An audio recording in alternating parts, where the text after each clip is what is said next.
Kimedir nazım, bir haykırsam durdu. Neden sesi gelmez tutsan aracım? Kime küstün bugün çalmazsın sazım? Neden sesi gelmez tutsan aracım? Kime küstün bugün çalmazsın sazım?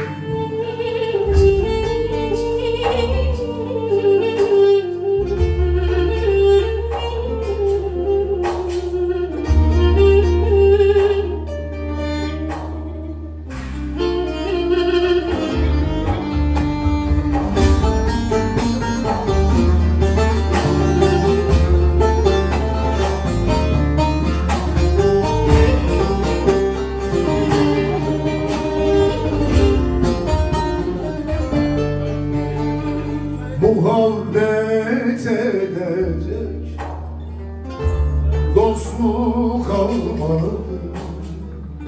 Aşk ile coşacak tel mi kalmadı? Cahile diyecek söz mü kalmadı?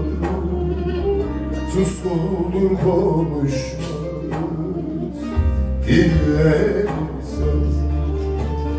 Cahile diyecek söz mü kalmadı?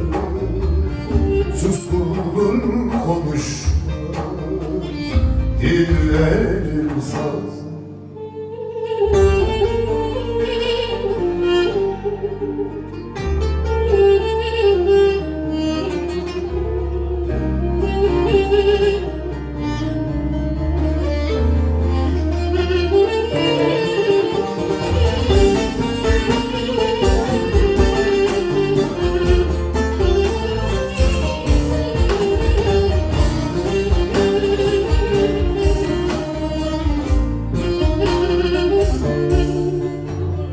Anladım dertlisin, sen de ben gibi. Bakar gözler birbirine,